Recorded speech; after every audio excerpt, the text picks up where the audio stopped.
রুকাইয়া জাহান চমক। 2024 সালের 21শে জুন হঠাৎ করে সামাজিক যোগাযোগ মাধ্যমে বিয়ের ছবি প্রকাশ করেন এই অভিনেত্রী।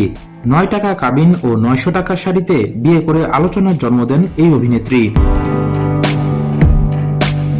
এত সবকিছুর মাঝেই এবার এই অভিনেত্রীর স্বামী আজমান নাসিরের আগের দুটি বিয়ে নিয়ে চাঞ্চল্যকর তথ্য এসেছে গণমাধ্যমে।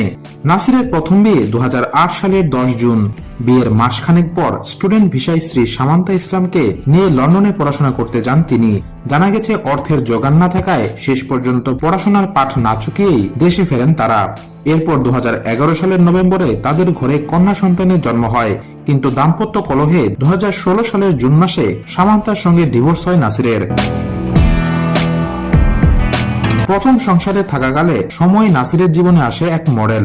ওই মডেল এখন চলচ্চিত্রে নাম লিখিয়েছেন। সেই মডেল কাম নায়িকার ডেড বডি নামে একটি সিনেমা মুক্তিও পেয়েছে, তবে সাড়া ফেলতে পারেনি। সেই প্রেম অবশ্য বেশি দিন টেকেনি।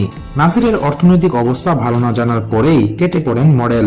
এর মধ্যে লামিয়া ফারহিনের সঙ্গে সম্পর্কে জড়ান নাসির। লামিয়া সম্ভ্রান্ত পরিবারের মেয়ে, অর্থবিত্ত কোনো কিছুতেই কমতি ছিল না লামিয়ার। নাসিরের প্রেমের ফাঁদে পড়েন তিনি। প্রেমের সম্পর্ক থেকে 2018 সালের 18 জুলাই বিয়ে সম্পন্ন করেন তারা।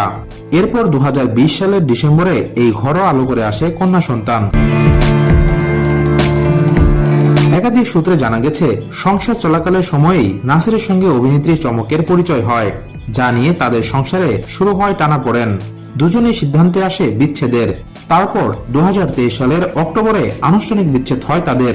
তার 1 বছর না পেরোতেই নাসিরের তৃতীয় স্ত্রী হন ছোট পর্দার অভিনেত্রী চমক।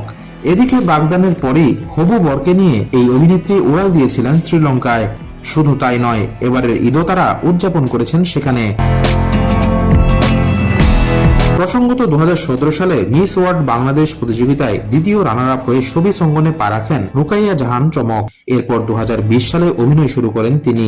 তার উল্লেখযোগ্য নাটক ও সিরিজগুলো হলো হায়দার, হাউস নং 96, মহানগর, সাদা প্রাইভেট, অসমাপ্ত, ভাইরাল হাজবেন্ড ইত্যাদি।